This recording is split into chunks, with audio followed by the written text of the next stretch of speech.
Here's a magazine review of Savage Tales #4 featuring Conan the Barbarian, as well as someone else as well. So I'm just going to run through this. This came out in May 1974 and contains 68 pages, predominantly in black and white, and of course slightly bigger than the usual magazine comic. So I'm going to run through it. Brilliant Neal Adams. I love this brilliant story, Savage Tales, and the story itself. Once you get past the contents page, always had contents pages. I love the contents page.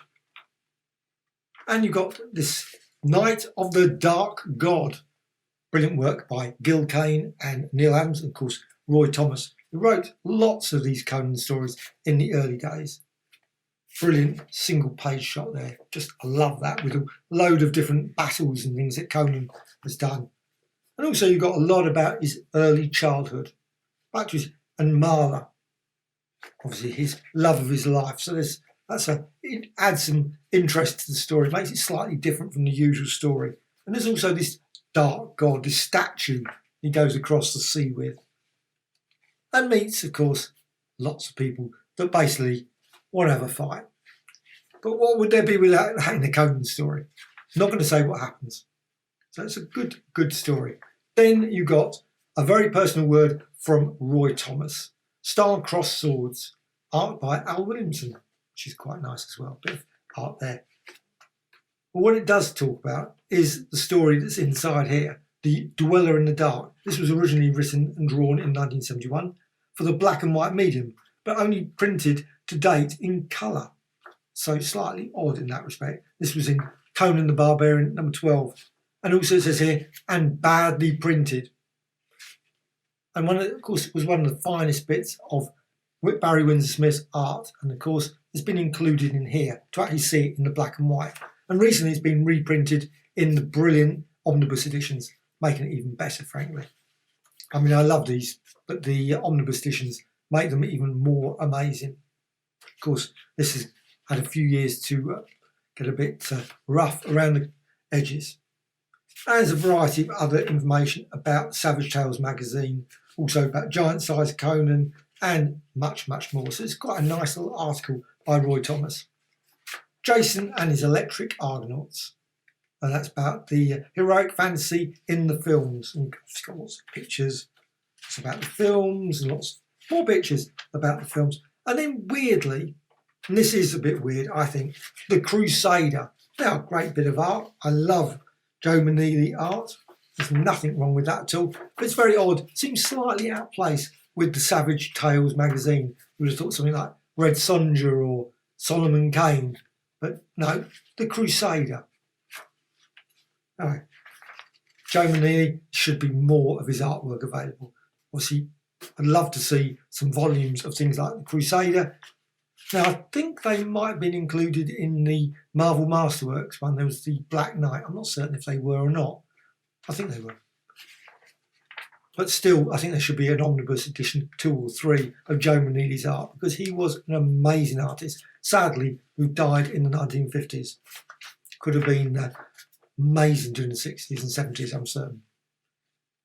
Next, an article, The Hour of the Gnome. This is a good one. I love those old Gnome press books. Seen quite a few copies over the years. They didn't bring out many, but I have seen odd Gnome press books.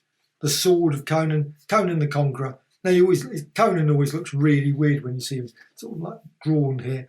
He looks completely feeble in comparison with the way, I must admit, I still wouldn't want to face him on a dark night.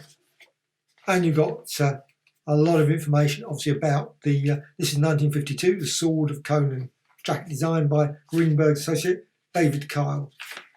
And obviously a lovely bit of Barry Windsor Smith there. Then you get on, it's weird they had these photos, obviously, just of rogues in the house. Dweller in the Dark. Now, this is the story that was originally printed in colour. And I must admit, I remember the story at the time when becoming. It was slightly odd because it just didn't look right to my. And at that point, of course, I wasn't aware of all the printing issues, various issues of production, etc. But this obviously brings it, makes it look so much better. But again, even better now in the omnibus edition. But just brilliant Barry Windsor Smith artwork.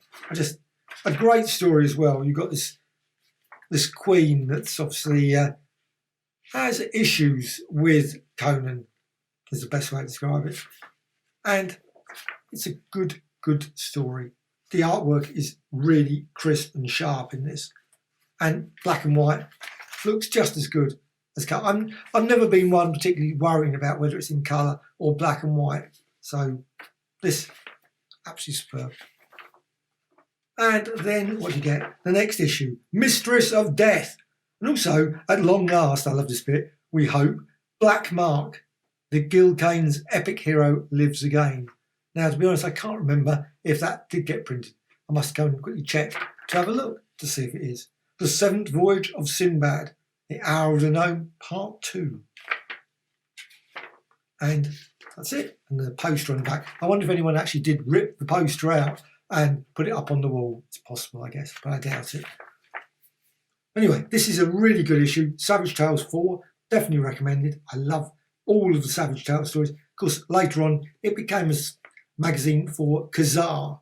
But initially, it was Savage Tales, was Conan's magazine.